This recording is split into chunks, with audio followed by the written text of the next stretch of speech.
long list of bio. I don't need this because I know her when she started her PhD year. Not started, when she's still a PhD student here.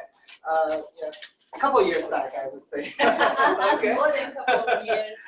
Yeah. So she's now a professor at the University of Washington in the Department of Civil and Environmental Engineering, and she directs the Think Lab. So tell me what Think. I know what Think is, but what's the Think? I think it's okay. It's transportation, human interaction, network knowledge. So you need to think. You need to think about the Think Lab. Okay. Yeah. So she started with researching in travel behavior. And that's but now she's branching out to many sort of related areas and more on sustainability, resilience, and big data and application to transportation. And she was one of the few faculty who got an NIH grant to study the health side of transportation. And also she just retired. I mean, not retired, just sort of, and what do you see? So she was a program director for the National Science Foundation, and she just ended that this summer. And actually, the future director is here. Yeah, and So she's more relevant. I'm not. I'm no longer relevant. Unfortunately, she has COI with all of you. So that's also not relevant. I would say, after the seminar, you have maybe like 20-30 minutes to talk to Professor Chen. I think she's still relevant because her experience about how to write a good proposal, and particularly the National Science Foundation, would be very helpful for those of you who are thinking of writing either a fellowship or in the future you will become an assistant professor and writing proposals for the National Science Foundation. Without much ado, let's welcome Professor Cynthia Chen. I guess the only thing I want to add, since Michael mentioned that, is that anything I say about NSF, please take a grain of salt. So there's no guarantee that it works. Okay. So I'm really glad to be here. I graduated from this place many years ago. And well, Michael was still an assistant professor or associate professor? No, I'm fresh at that time. Okay, you are assistant professor, so you can see. And so my advisor was Rich Kitamura, who passed away about 10 years ago. But I worked during my PhD years here. I worked very closely with both Stan Sperling and especially Pat Mortarian, who left for Georgia Tech a few years ago too. So anyway, as Michael said, that I actually started my career in primarily travel behavior analysis, and the methodologies are primarily econometrics, right? And so you might just say regression models and applied in travel behavior analysis. And I found it's not very easy to get funding. And afterwards, I'm sorry, especially from National Science Foundation. And so, because for whatever reasons. And so I actually did a pretty significant changes in both my area of study as well as the methodology I used about, I would say, 6 or 7 years ago or so, and which I thought that it was now so, but today I work, a bit differently from I'm used to be trained, and I actually appreciate the training I had before as a travel behavior expert, because I know a lot, I found, compared to my colleagues in operation and the network analysis. I found that I know a lot about behavior. I know a lot about survey. I know a lot about, data. I know also quite a bit about, what we did with causal influences and all of these things. And, in fact, as we're dealing with more and more big data, And I actually increasingly found that these critical knowledge that I learned before when I was primarily working in travel behavior are increasingly relevant actually. So anyway, so I'm going to share a little bit of my work, our work actually. In my lab, I have right now 4 PhD students and 1 postdoc. And so all of the work, of course, are done by my students, okay? And so, but with my age, you know, by my stage, I guess the students did a lot of the work and I did the talking. So anyway, so I have this kind of figure that, you know, tries to summarize what my lab did. And so in the beginning, you know, in the center, that I still do travel behavior, although in a very different way from I used to do. I deal with now with big data and looking at the mobility patterns. And but we look at both big and small data related issues, and I move more. I do more interventions now. I work with people in electrical engineering and the controls, and we do more interventions. And I also previously I worked primarily at the individual level. Now I work on the network level as well. And so, in other words, that, you know, travel behavior people can also work on network level. So, I told you so. So don't underestimate us, right? Okay. Okay, so the 4 boxes, you know, one of the things, because a lot of my work now dealing with big data, and we actually, a lot of our effort, I would say, at least a quarter of our effort in the lab are just working on the data itself. Now, this is not about how you derive travel patterns from the data. This is just exactly about data, how do we understand the data itself? And because we increasingly found issues with this data, especially with our application. And so a lot of work is on that. And we, of course, do modeling behavior, right? So that's sort of more continuing what I did before, but in a bit different ways. And we still use regression models, but we are finding there are many challenging issues when you try to apply regression models to big data, and just because the underlying data generation process is very different.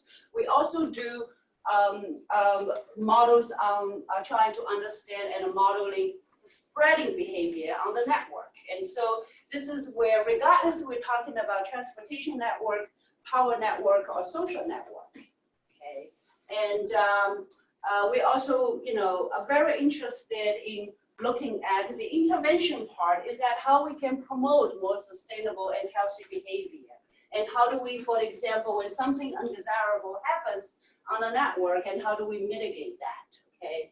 So that's more sort of work. And we, you know, inevitably dealing with all of the 3 boxes on the top and the box on the left, we have to do methodological development, right? And so when I did travel behavior analysis in the old days, causal effects was very important, right? We always want to understand what is the cause and what is the effect, and how do we control the confounding factors. And it turns out they continue to be very important when we deal with big data as well, and even more challenging. And of course, when we're dealing with big data, we have to infer, so we have to be able to extract trips, right? Now, in the process, we realize that there are many issues. And so one of the biggest concerns is bias and representativeness. And so we have to develop methods for bias correction as well. And of course, for pattern recognition as well, because some of my work, Michael mentioned that actually dealing with, I don't have an example here, but we have quite a bit of work going on dealing with disaster. And so we actually very interested in understanding, you know, how things change from normal to abnormal and back to normal, or maybe a new normal, right? And so there are a lot of methods that need to be developed as well. So this is kind of summarize the work in my lab going on. Cynthia, I think suppose you're using this so be recording. Oh, but I don't have a place to put. Oh, okay, yeah. But how do yeah, that's good. That's good. Yes. I didn't realize I have a pocket. So, okay. Okay. Okay. Okay. That not always work. So, okay, so so I thought, I want to talk about the data. And so this is something that probably most of you are familiar with, and I classify the data, relatively small data, the big data we're talking about, although they're not entirely accurate, but the small data we deal with primarily in travel behavior analysis are like household travel surveys, right? And so they are what I call actively solicited, right? And then they are passively solicited. So you have mobile phone data, social media and apps data, or CAV data, connected autonomous vehicle data. And this is an example that people working in travel behavior is very, very familiar with. And so I have the black line is indicating sort of the ground truth, right? And you can kind of get this black line ground truth from household travel surveys, right? For a person's time-space trajectory for 24 hours a day. And I just this is all hypothetical, so I just put some dots. The yellowish here are GPS dots, and they are the mobile phone sightings, and I just dropped them around so to show you some idea about, where they might appear. And so you can see that these two kinds of signals, they're different in terms of how they are distributed temporally, right? And so it's very likely that these are the GPS dots signals are coming from a navigation app as you are using your navigation as your trip, right? And these are the mobile phone ones, and perhaps you're texting or making calls. And so they're different in terms of how they are distributed temporally, as well as how accurate they are, right? And so you can certainly see there's more uncertainty for the phone signals here. And so I have two side-by-side figure here, and this is a example for a very controlled sampling survey process for a traditional travel survey data, right? We have the target population, we do controlled probability samples, and so we also produce target questions. I remember Pat used to teach a travel survey class. Are you teaching that? No? You want me to teach it? Okay. I'm teaching already something else. Okay.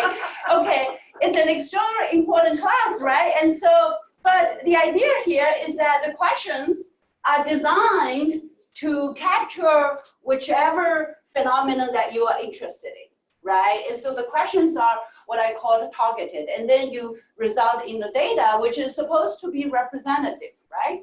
And in here, in a passively solicited data, now this data are generated because you have a certain population belonging, essentially using some kind of a services, right? And so, so the services might be you join a phone company so that they can provide you your phone service, right? Or you join your Facebook so that you can chat with your friends on social media, right? All kinds of services. Okay, so the data that is generated here actually reflects the service usage pattern, right?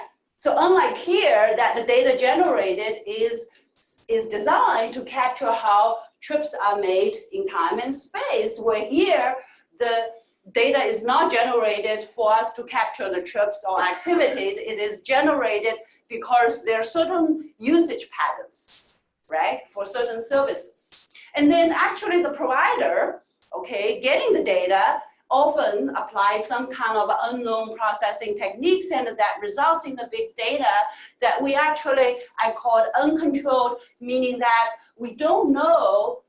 There's a lot of information we don't know, and because it's not probabilistic sampling, so in theory, it's not representative, right? Even though it's very big. Okay. So there are some sample questions. So these are just some sample questions that my lab are interested in understanding. Okay, one is that what are the characteristics of a passively solicited data, right? And secondly, how do they affect the quality of the derived phenomenon of our interest? For example, that one of the things we also want to know, we always want to know are the trip rates, right? One of the most fundamental basic statistics that every city or NPO wants to know, but how these data characteristics will affect what we get and what bias that exists and how do we address them. And lastly, that a lot of these data has confidential information, and so it's not widely available. And one of the critical questions that we want to do is how can we provide wide accessibility for the entire community to such data? So these are all actually scientific research questions to be conquered. So I'm not going to obviously answer all of them today. And so this is just the same figure here, and I've already talked about how different these data in terms of how uncertainty they are and how temporally distributed they are. So we actually have been working this is actually part of this work is a collaboration with Jeff Ban and his students, and looking at these properties. Okay, so we proposed a kind of a 3-order framework to understand the data itself. And so I have a figure. So the first one, the first order, so these little dots is, imagine this an observation that you have in the data set. And it has a circle because it has an uncertainty radius. Actually, the size of the circle should probably be different from each other, right? And so they have some uncertainty. And so, and then you can see that some of these little circles are clustered and some spread apart, right? And so this is how we understand the 0th order, that the data propagates itself. And then the first order is that we apply our algorithm and we cluster these dots into a state or an activity, right? And so now we can understand the properties around an activity. And this is what we call a first order. And a second order is that it's really a trip, right? And so actually this is the activity here, the first order, and this is the trip, right? Which is what we call the second order. Okay, so this is what sort of a little framework we developed to understand this data. Okay, so this is, I just want to show some of the characteristics that we see. Okay, so this is actually several data sets, but we have a cellular data set which is generated primarily on people's phone calls, actually, telephone calls. And this is an app-based data which is generated based on people's usage of apps, including, for example, navigation, social media apps. And so you can see that the mobile phone data, the cellular data, has lower locational accuracy, has higher uncertainty, right? Where actually your app-based data is actually pretty good because more than 80% of the observations we found have accuracy within 60 meters, right? Okay, so that's, and we also see this temporal distribution as well of the two data sets, okay? So we have weekends and weekdays and the weekends. But as you can see that this green line is the cellular is a phone call. So you can see that most people make phone calls in the afternoon. Okay, so this data set, these data sets are actually a few years old now. And so the red line is app data reflecting people's use of apps, right? And there's a little bit peak. There's a, afternoon peak. There's a little bit of morning peak as well. And there's a little bit of kind of around noon peak, right? And so looks like if you want to use such data to infer traffic peaks, and it looks like the app use is a little bit better because you do have some peaks. But the time when the peaks happen, the spread of the peak, and the magnitude of the peaks are probably not that accurate, right? And so, so that's another thing. And so we also look at the trip rates. This is the trip rates actually, and compare against with the household travel survey data. So in the app base, do you know the travel mode? Can you infer the travel mode? We have not been able to do that because they are too sparse. Yeah. Because if you're driving alone, then that's your occupied, so you'll make less code during your travel.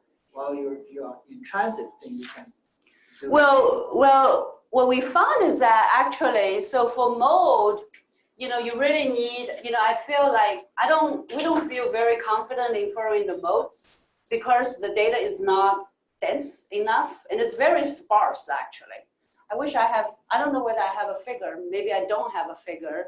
I have a figure somewhere, not here. I guess not here. Okay, sorry. But the vast majority of the IDs, the mobile device IDs, I believe, are only observed like once or twice on a daily basis. And so there's no way you can derive travel modes from only one or two observations. And a lot of the GPS actually, so I showed here a lot of the GPS observations, even though they have more than 80% of the observations are GPS, they are closely clustered. So which means that they are most likely coming from navigation apps. And so you have like half an hour occupying 90% of the observation for the whole day, and the rest you very sparse. Have a question? Are you extracting only trips, or are you extracting continuous like tours as well? So we actually do 3 steps. Well, several steps. We first extract activity location states. Once we extract states, then we can link the trips. And then after we extract states, we also can calculate, can infer the location, the duration, the activity duration at the state. So you can potentially, link them into tours or daily patterns. Okay, so this is some tests that we compare against the PSRC, the Puget Sound, which is the Seattle area household travel survey, and this is compared to the Buffalo household travel survey, and you can see that apps data does perform a little bit better, right? And on average, and both underestimate. So this is another thing we did. Actually, we have the most confidence that we infer the home location, and then we drop the infer, because our inferred home location at points, so then we drop the inferred home location into census tracts, and then we compare against the census population, and the correlation is very high for the apps data, which is 0.91, but for the phone call data is only about 0.43. But you do see some, a little bit of, they're not exactly on the line, and you do see that you can tell that there's some biases here, right?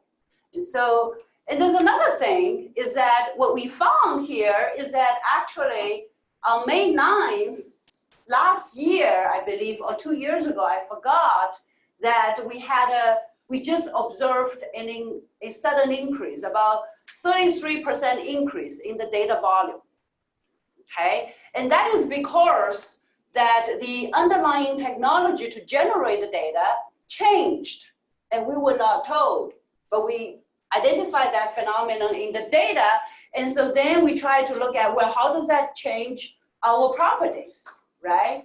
And so on the locational uncertainty as well as on the temporal uncertainty. And so so actually, there's this black line is the first quantile, so you see a reduction in uncertainty, and this second 50%, the median doesn't change that much. Actually, on the 75%, you kind of see a bit of increase, and there's not too much change actually in terms of the data properties. So we look at it again. We did our algorithm again, and we look at how it compares with the data before the data change and the data after the change, compare against the PSRC survey. You can see that after the data increase, it's a little bit better, right? And we also did a correlation. So this is a metric we developed ourselves, which is what we call the temporal sparsity. And it's essentially, we divide every day, 24 hours, into 48 half-an-hour slots.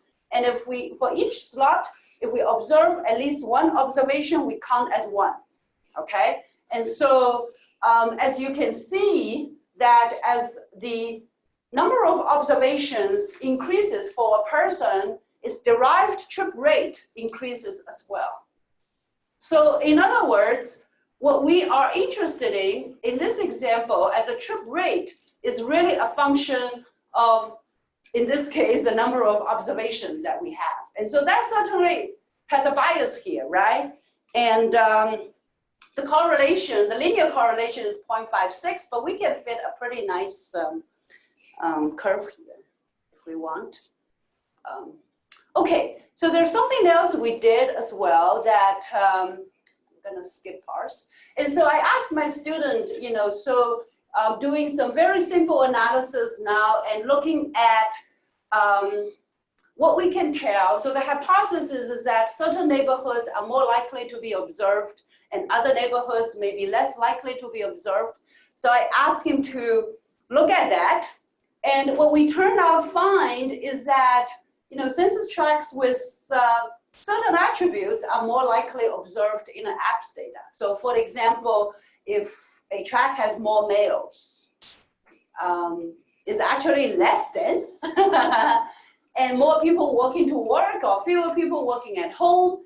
And so these are the kind of tract level attributes that seems to affect how likely, the person is being observed or not. Now this is very, very simple linear regression models, and so as a preliminary step.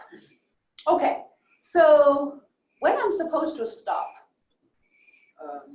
You have 2:30. 2:30, so okay. But there's some flexibility in that. If you want to go more than that, like okay. Just the idea I don't want to go more than that. If I go more than that, I have, so teaching classes, professors know we would never go more than 1 second, right?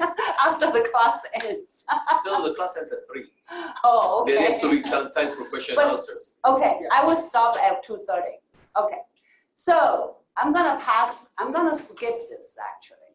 So this is, I'm gonna skip this. And so this is also very similar analysis we look at when we compare the trips and against the NPO OD patterns. If you have more material, you can go all the way to 2:45, like 15 minutes more than enough. Questions? Oh, no, I don't want to go more. At 3, the students will disappear. Because I've learned my lesson, okay? But anyway, so this is, I thought I will, because the presentation of the my presentation, I thought I would just try to introduce the different lines of work that is going on, as opposed to going into the nitty-gritty of each project. And so, so the first part I will talk about is the work that is going on, just understanding the data. You have a question? Yeah, I was just trying to, maybe I missed this. I was just trying to understand what was the source of the apps data and the mobile phone data, like, and you comparing that with the PSRC data, right? Yeah. So what was the, like, kind of how how many mobile phones you were getting data from, and what region was that in? So they compared against, one is the PSRC, which is the Seattle region. The other one is the Buffalo region. And how many phones and how many apps were you getting data from? And in what kind of contract? I mean, was this from a private agency or? It is from a private vendor, yes. Okay. And the PSRC data, I think we have about 500,000 devices. And the Buffalo area, we have a lot more. From the PSRC data, the RMove app, that's what you get data from? We don't know. That's what I said in the beginning. We actually don't know. Okay. We don't know what apps. Mhm. I guess a lot of the GPS data are coming from navigation because they're so closely clustered with each other in time, but we don't know. Right. Yeah, there's no information. How frequently the apps and the phone call data are collected in a day? We don't know either. And so they are not regularly they are not regularly collected. They are, we believe they are the data pattern from a temporal distribution reflects people's usage pattern. So if you use your phone apps all the time, 24 hours, yes, you will generate a lot of observations. This is only when people are on the cellular network, or is people switch to the Wi-Fi, it will continue? See, that's also we don't know. So, very good. We don't know. Yeah, we have zero information on that. But so if you have a single record, like a single app or a single person being tracked for like how long? Like, is it for like a week? So these are not from one app. These are from multiple apps. Right. And from, so is it like one person being tracked for the entire day based on activity from different apps? So the whole idea about passively generated data, you could have a GPS data collected by phones with active solicitation, and probably Giovanni may be already doing that. The idea about passively solicited is that there's no tracking. This data is generated for purposes that have nothing to do with research, nothing to do with transportation. It all generated because, for example, AT&T has to, operate so that they can provide you connection when you decide a call and when a call comes in, or Facebook, So these are like operational billings data. So that's why they are passively generated, not for transportation or research purposes, but can be second used for transportation research purposes. And they're just location data. They're location and time data, yes. Yes. So you have to understand that the underlying data generating process for such data is fundamentally different from the underlying data generating process for the things that you want to model. They are two different things, completely different. And so if we don't understand that, we're gonna make huge mistakes in using this data. So you have only motion in time information. That's it, So you don't have any social demographic, no information about the person. nothing, because it's all anonymized. Right. Yeah. Unusual correlation line between the numbers of trips you observed and also the cross-validation from the survey data. Do you think you're confident that that correlation can be applied for further research for reference? Yeah. This one? Previous one. This one? Yes, correlation. This is the home location. So this is really looking at, this is potentially answering the question that can we infer population from this big data, right? Because right now we're doing the census data, right? And actually it gives us pretty good answers, yeah. I mean, there's still biases. Maybe we'll move on and save the question for later, okay? Yeah, and so we have time for questions. Okay. Actually, the second project is Michael and I are on the same project, although we didn't really work together. Yeah, it's a funny story, yeah. It's a long story. So let's, That Michael got too little money to work with me anymore, and I got too little money to work with him anymore, right? But let's hear it, now. But I did get something done. And so, so this is an idea of, I said, the intervention design. And as we are interested in how we can, perhaps use some of the mobile technologies here, some of the data we have, are able to collect to actually change people's behavior. So can we actually make people, be more sustainable? Okay, but this project itself is purely on the methodological development. So we're only interested in developing the methodology. We did do a real data experiment to validate, but the key is not to draw, not necessarily to draw behavior insights. So I just want to be sure. And so the idea is we want to develop a personalized incentive system, as I said. And so, people in travel behavior know that there have been long travel demand management strategies, right? We always hope people to take more sustainable choice, but we have not been very successful, have we? No, right? And so now, I don't know whether this one will be successful or not, but it's a methodological development. So the idea is that the whole idea is that we have not been successful for behavior changes in that every one of us is different. So what we really need is really to understand individual preferences, individual constraints, so that we can tailor the recommendations. And so if I know Giovanni has a really, really high sensitivity for travel time, that I probably should not recommend him to take bus, right? And so that's kind of the idea. And so the idea for this project is how can we learn, right? How can we learn, do the personalization? How can we learn personalized preferences? Now, personalization is nothing new, right? Because if you all of you have bought stuff from Amazon, right? And you have probably experienced personalization. So most of the personalization that is available on market, I think, and please correct me if I'm wrong, they all tend to use classification and binning mechanisms, including our dear collaborator on the project. And basically, what they do is that group people into different bins, okay, based on classification and unsupervised classification. And so the problem I'm having here, because I come from the travel behavior background, I said, I want to be able to explain, right? And how do I explain? So I want to develop something that is not only personalized, but also being able allows me to explainable as well. And I also want to be really individualized, right? Because the binning methods, they are not truly individualized, they're personalized based on a group of people, a segmental population. And so that's kind of what we did.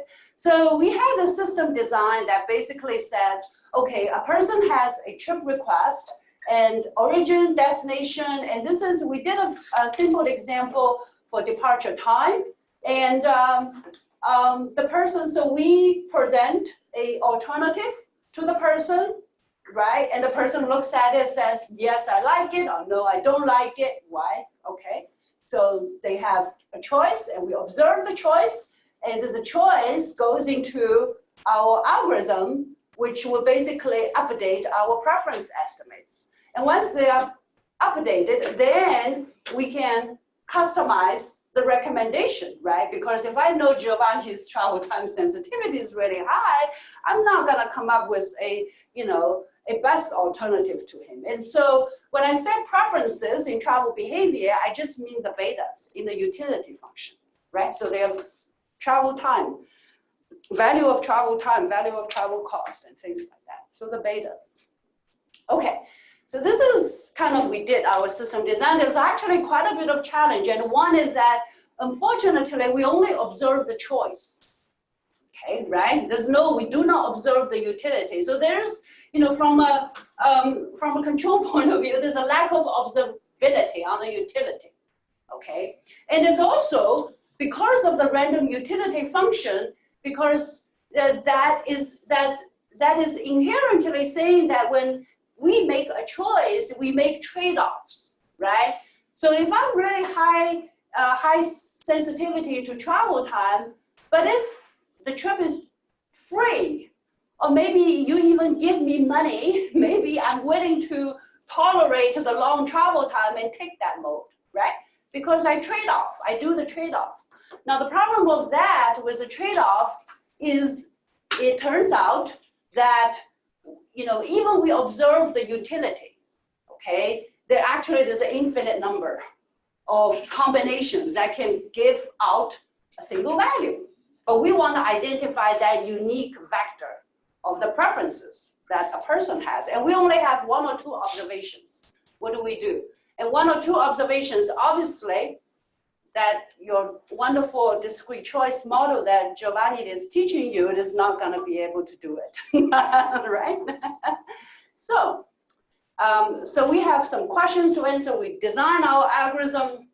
We have this acceptance ratio. We actually did a lot of simulation as well, so we know the ground truth. I'm not showing the ground truth here. And so this is actually a experiment we carried out involving real human subjects, but it's a stated choice experiment. It's also iterative. It is carried out on Amazon Mechanical Turk. It's actually a wonderful tool if you haven't used it to test your algorithms, because you can quickly amass your subjects.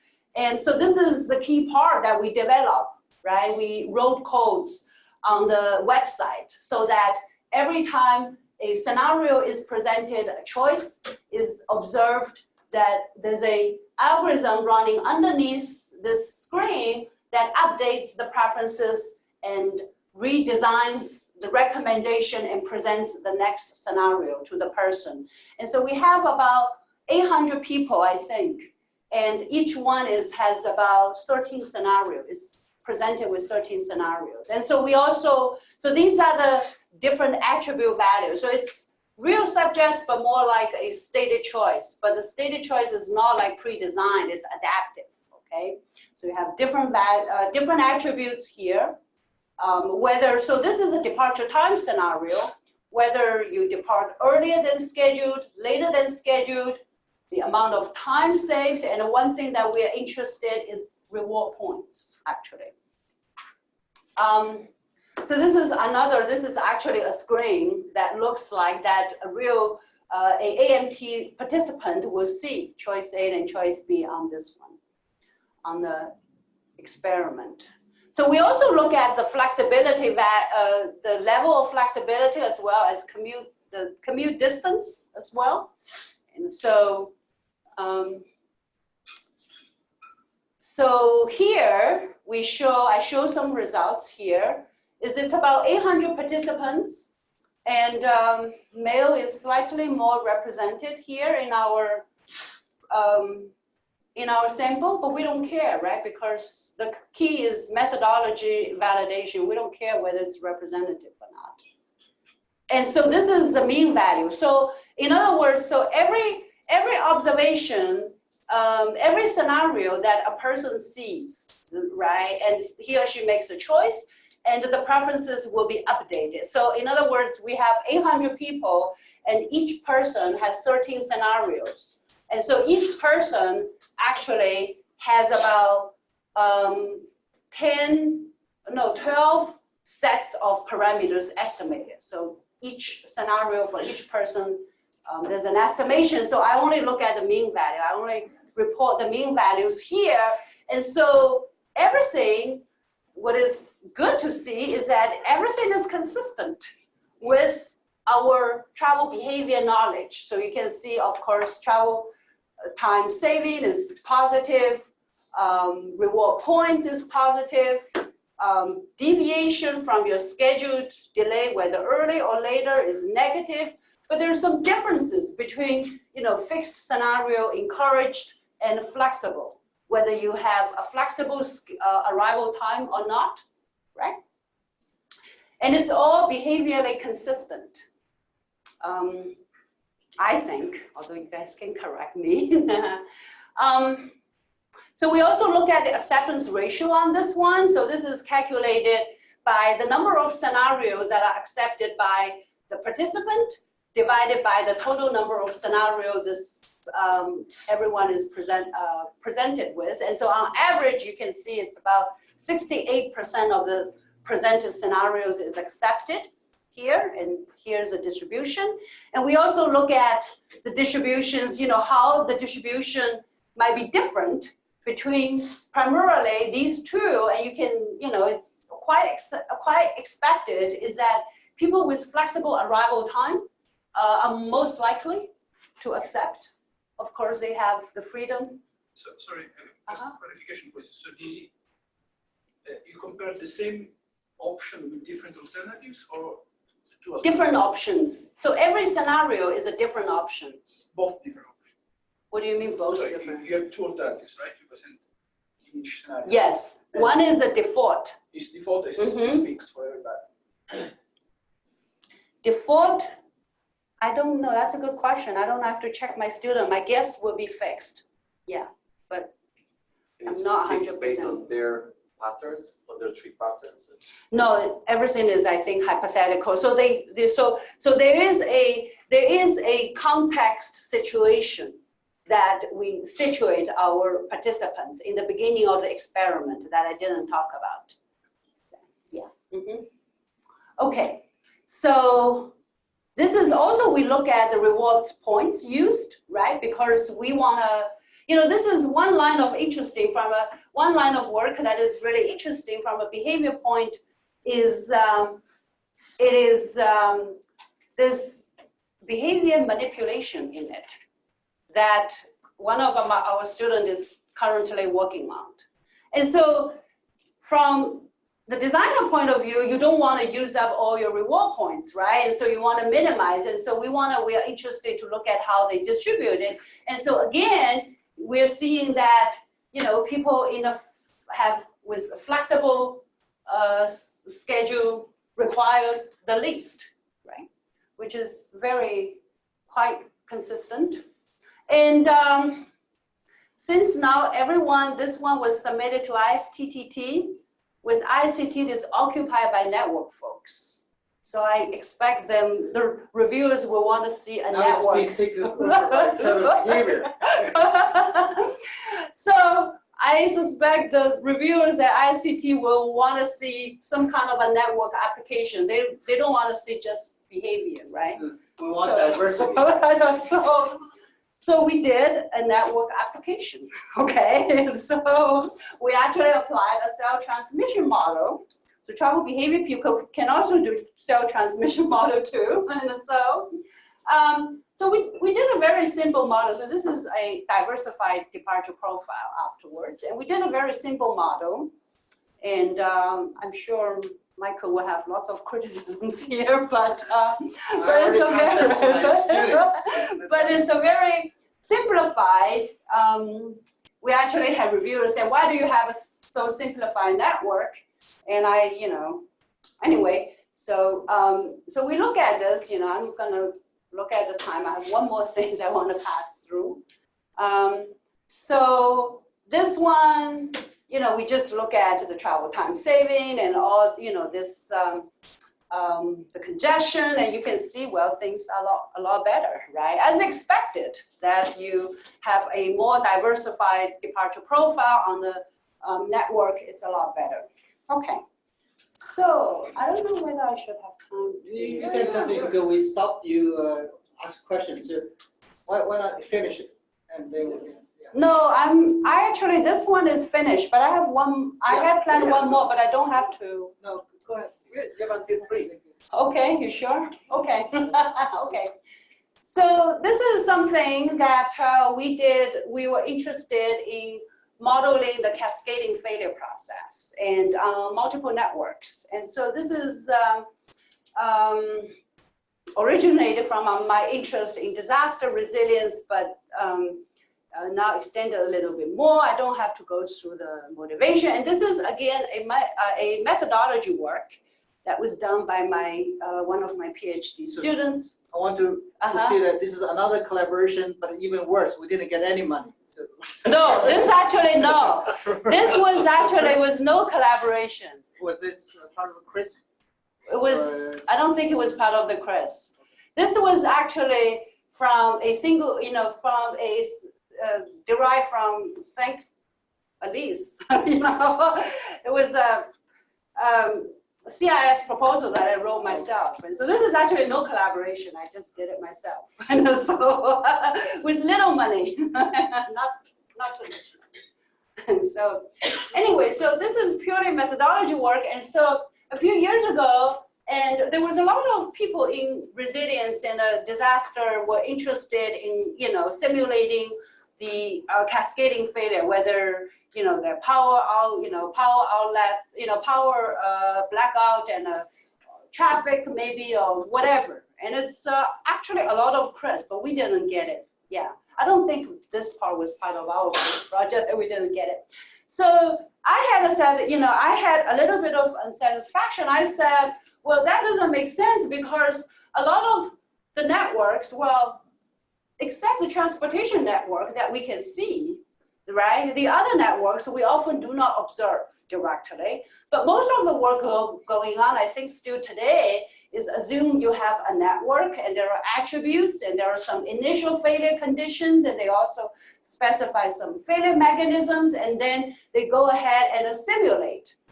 Okay, and then they get some failure spreading outcomes. Actually, David Mendoza of NSF, he also funded, there was 2 calls actually, just asking people, create your network and simulate.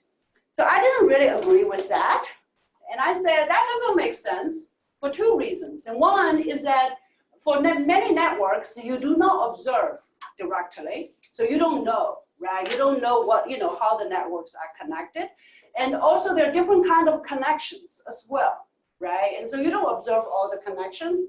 And also, nearly all of these studies were done for disaster. And when you have a disaster situation, it's extremely dynamic. And so you can, this even makes this approach, this kind of forward approach even less make sense. And so what can I do? Okay. So what we did, I said, okay, well, we actually only observe, we do observe failure outcomes, right? So we observe, where is a blackout, for example, where is congestion, things like that. And can we actually just get this and try to infer, there's some kind of a general mechanism, failure mechanism that we can hypothesize, okay? And we can actually reconstruct the failure propagation process. And in the process, we actually can recover a partial network too. And so that's what we called a backward approach. And so that's what we did. Okay, so mathematically, what is known is we assume that failure time of every node. We do assume a complete network. Right now, actually, we now just completed work about how sensitive our methodology when we only observe a partial network now, but this work doesn't have that. And we also have some external factors. Now, this external factor is not required, actually, it's optional. But you can have them here because in a disaster situation like flooding, you could have storm surge. You could have strong wind, right? That just wipe out an area, okay? But it's not necessary, okay? And what is unknown, what we want to get is this failure mechanism. We also want, on top of that, we will be able to reconstruct this propagation pattern and some partial networks. So that's what we did. And so this is the inference problem, essentially, mathematically. I'm gonna skip that. And we validated over 4 cases, actually. And the top 2 cases are simulated. And basically, that we simulated the underlying failure mechanisms. And then we run our model to infer. And so the first 2 cases are essentially trying to recover the parameters in the failure mechanism to see how well we can recover, right? And then people say, so what? because you use, your own, you create your own, you predetermine your parameters, you simulate the mechanisms, and you try to recover. And so that's like a regression model or something like that. And that's, so what? And so we did something else, is that we did the external work, which is we take the Sioux-Falls network, the benchmark network in transportation. We take a IEEE 6-bus system. And so the failure mechanisms are not simulated anymore. They are externally determined by, for example, in Sioux-Falls network, it was determined by flow redistribution. And this is determined by a IEEE simulator, power simulator as well. And then we apply our general algorithm and to see how well we can recover that. So that's, so you can also see that these 4 cases are quite different. We have power, we have transportation, and we have influenza epidemic. So very different, cross-domain, and we want to see. And so this is some result, and this is a result for, this is the simulated one. And so for 2 networks, interdependent networks, power and transportation. And A, the left hand is simulated, and the B is the predicted. So you can see that almost identical, the 2. This is looking at the spatial pattern of the same case study, simulated power system, transportation services, and simulated inferred. Spatially, they look very much similar. And so this is the Sioux-Falls network, okay? And so the failure mechanism was entirely externally determined, and we tried to recover and to see how well we did. So this is observed based on the flow redistribution applied on Sioux-Falls network, and this is what we inferred with our own generic failure mechanism, and you can see they are almost identical. So this is just illustrating this one. So this one is something more, is that this one is the IEEE 6-bus system, and it was, so this left side was taken by Paul Hines' paper. So Paul Hines is an electrical engineer at University of Vermont, actually, and he is a power system expert, and he created this figure by running 1,000 simulations on the 6-bus system, cascading failure, and so he created this one. And RC just simply means right censored, meaning that it doesn't, this line is not observed, okay? And this is what we inferred with 1 instance, okay, not 1,000 simulations. And so we only have 1 instance of cascading failure, and we're able to recover most, actually.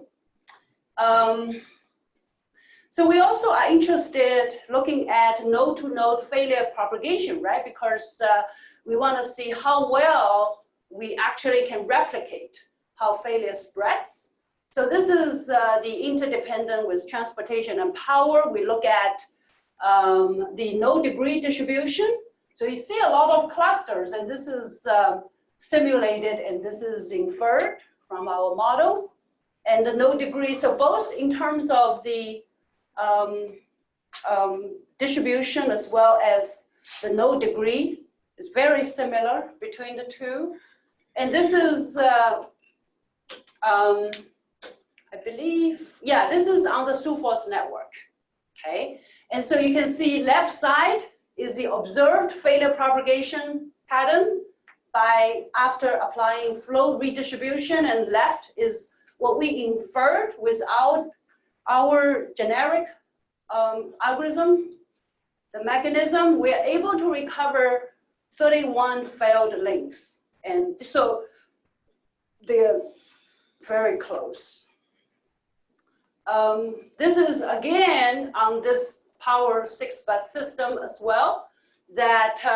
So this is the power line. So 1 to 4, meaning that there's a power line between node 1 and a node 4. And the line represents the propagation. So which means that the fail of this power, this line is caused by this one. Okay. And so this is again from Paul Hines' paper, 2017, and he created this by simulating 1,000 cascading failures. And we recover this using only one instance. And you can see that we are able to recover both, most. And there are a few things we are not able to recover. So this one, there's a propagation of failure from power lines 3.6 to 5.6, not being able to identify it in our work, but observed in his 1,000 instances. And the reason for that, we went back and checked because that did not happen, because we only used one instance. Well, he had 1,000 instances. And, but we are able actually to recover the source of the propagation mostly, both on significant failure source as well as on the insignificant sources as well. So this is my last slide actually. And so what I'm trying to say is that I felt like I started this, Anna Marie wanted me to talk just a little bit about my career. I felt like when I was here, I started primarily like here, travel demand forecasting, behavior analysis. I do this with, basically spatial and temporal scales. I have when I was here, and a lot of the network modeling, and please correct me of those modeling giants here. So a lot of the modeling control system, state estimations, I found is here. There's a lot opening in our field. I feel that lies here. And this is where most of my current work lies about now. So moving from the left to the left, and I still do multiple scales, and as you can see. And funding acknowledgement. So I think that's my last slide, and thank you very much. Thank you, Cynthia, for a very exciting and diverse range of topics. So we'll open up for questions. So as a practice, because we're recording, so you will repeat the questions. Oh, okay. And I'm not supposed to take this off. No. Okay. Okay. In your last slide, kind of in the space that you said that future work is heading towards more individual trips, and smaller time slices. So mobility as a service and TNCs want this utopian society where transportation is really easy, but it runs a lot on really clean kind of open data, which is currently not the case. So how do you think we can get to there where data is really precise, real time, and open, and who's going to be the major mover behind that? I'm not sure whether we can reach the level of precise data or ideal data set or ground truth data set.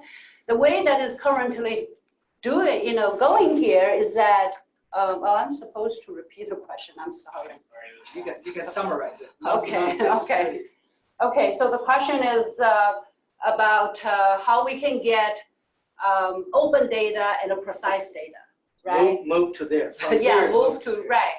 I don't feel we will be able to achieve that precise data. Well, maybe we will, I don't know. And so, because, the reason I say that is the big data is here to stay, and they're gonna be more and more big data. What we are finding here is that big data is far from perfect. It has more problems probably, with different kinds of problems and many problems that we do not observe in the traditional data set. So I'm not sure whether we will, get to the precise data, but open data, yes. I think it's, actually, I didn't talk about it, but my lab is working on, science-related questions in terms of how we can enabling open data, wide accessibility of data, because the critical issue here is a privacy. As you can see, we can identify the person's home pretty accurately. And so there's privacy involved and people don't want to share. Just a quick comment, not just privacy, but also the data is very siloed. For example, Google has a lot of precise data, but they don't give it to you.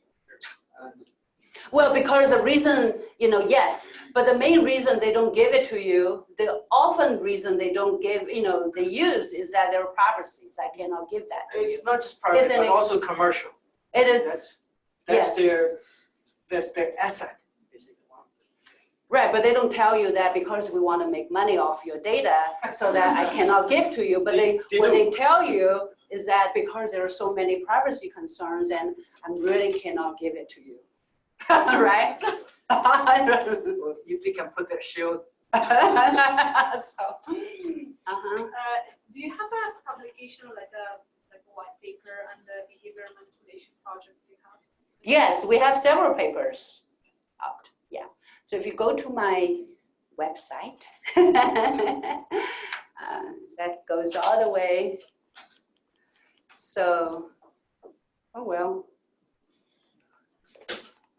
Yeah, I have a website. Oh, it's so Sort of shaded. yeah, it's so shaded. So it's sites uw.edu think lab.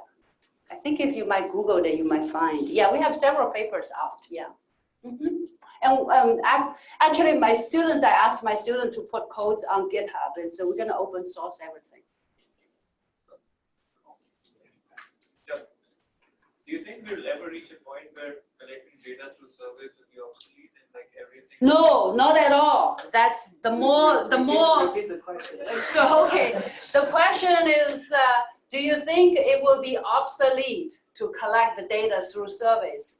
Absolutely not. And I started saying that a few years ago, and today I feel my knowledge about the big data is more than I have a few years ago, and it's my increased knowledge about this data set makes me more say that no, it's very important to have those data, especially for behavior analysis, where we do want to understand the behaviors, where causal effects are extraordinarily important. And that goes back, the reason why it goes back to one of the previous questions is that we always have to remember that the data generation process for this data is fundamentally different from the data generation process that you are trying to model.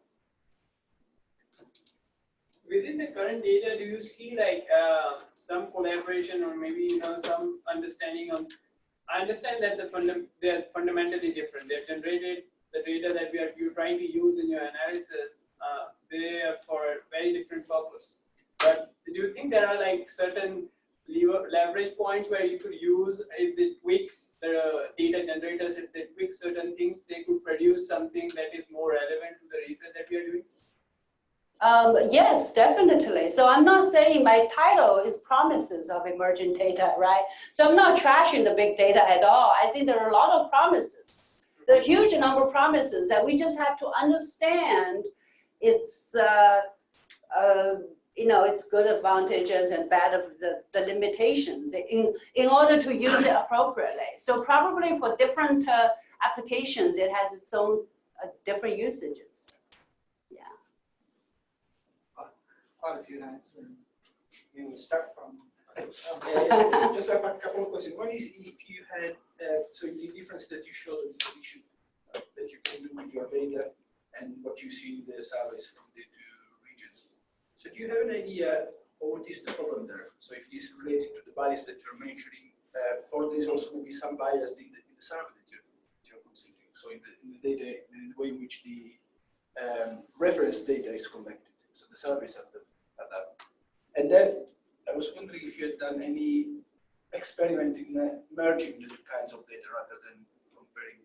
Okay, so the first question is, remind me again, is. The first question, you see this difference, for instance, right, Is that, do you have an idea what is the cause of that? Is it because just because of the passively collected biased, or there might be also some kind of bias in the data collected by the original service. Because there could be a Right. Okay. So what are the biases I understand about the big data and the small data, perhaps? And so, yes, it's a very good question. And so, there are certainly biases in the big data that we see, and we do learn a few things. And so, for example, I show you a few slides, and then we learn that where you live matters. Okay, so because neighborhood level attributes play a role in terms of how likely you are represented or not represented in a data set. Now, that again, that empirical finding has to be taken with a grain of thought or in a different way from the way we usually understand our travel behavior, because it's different data sets, you will find different empirical findings, right? So, but the conclusion is not about more males or less or fewer females, you know, that kind of finding that is important. What is important is, yes, neighborhood level characteristics matter, okay? And the second thing is that what is critical to be done, which is one of my PhD students is doing that I didn't report here because the results are too preliminary, is that we need to establish a linkage between the attributes of the data and, you know, our capability to derive some of the interesting phenomena like trip rate. So there needs to be some kind of a systematic linkage, right? And so that's the second thing. And the third about the survey data, of course. And so we compare it against survey data. There are many complaints about the survey data as well, right? And so we're not necessarily treating it as a ground truth, but as a comparison. And so that also points out one of the biggest challenge for the big data is that there's no ground truth. And so whichever we do, so you have 100 researchers using 100 different such data sets, and they all derive some kind of a mobility pattern metrics. And there's very little validation, right? Because there's just no ground truth. You can compare against census population, you can compare against the survey data. And so there are many issues. And so, you know, it's a much longer story that, that we have time for.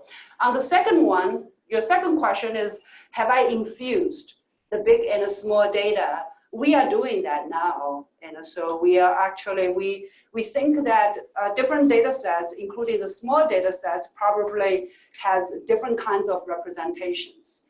And so the idea is, how do we pull these different data sets together that each one of them represents perhaps a different part of population, more or less likely, and how can we mitigate those different biases that exist on different data sets? I saw on your website that you guys are working on mobility patterns during disasters using like Facebook data.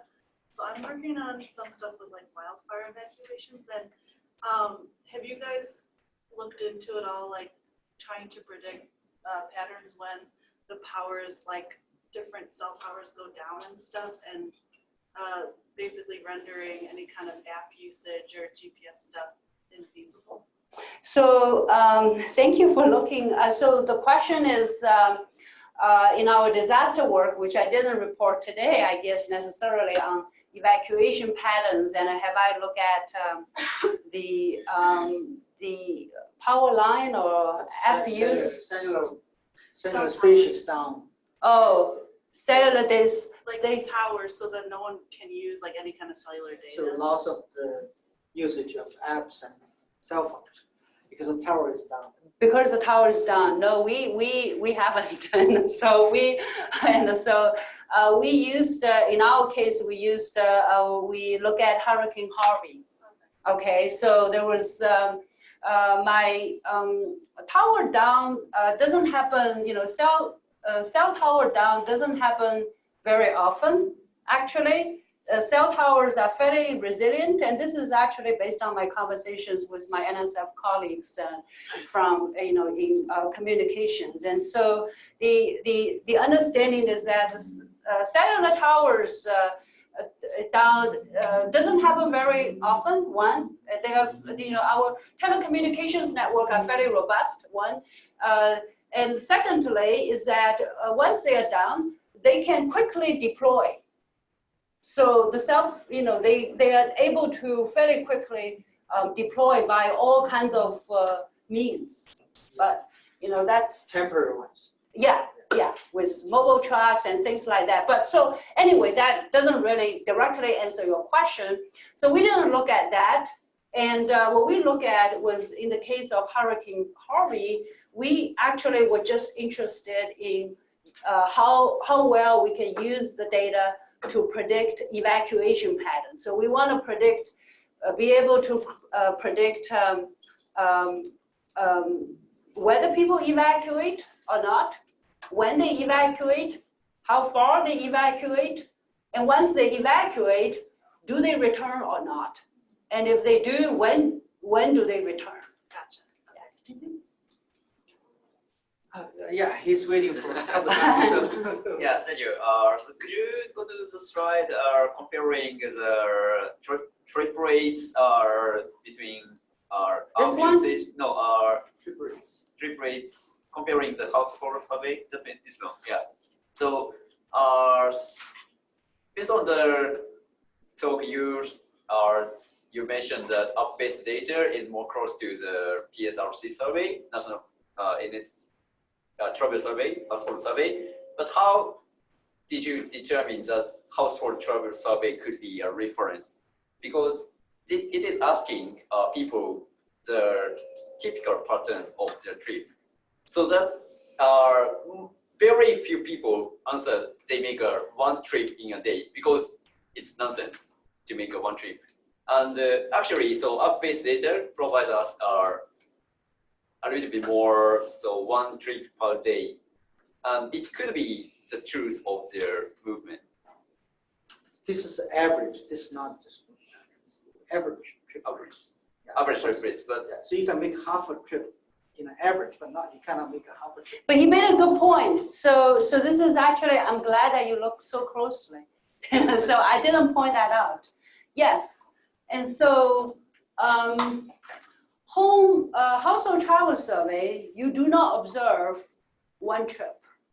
And the reason for that is because it's designed, the way the survey is designed is that it asks you where you were at 3 o'clock in the morning. So they start from home and you're supposed to end at home.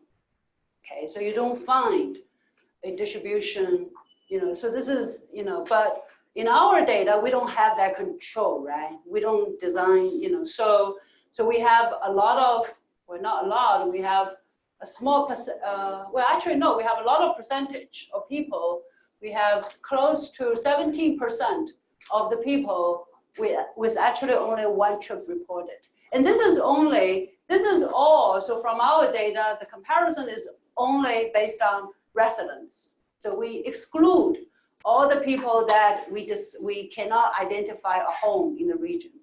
So every one of the user included here has a home identified in our data. And so that is one thing that we need to work on. Yes. So I think that will be the last question for the seminar. And then if you can stay on to chat with Professor Chen to ask her questions. And also you can put your questions in Canvas. Although she won't be able to see it, but I can see it. Is that the course score Right, is based upon? I'm the instructor for the course. So I Oh, have to look okay. at them. Yeah. We have to do the same system at UW. We just started this using Canvas. Before we just have cards, people hand it out. But I think, so how you feel like the Canvas is working good? yes. Okay. Yeah, don't forget to put your question by 5 p.m. today. Okay? So, Thank you. yeah.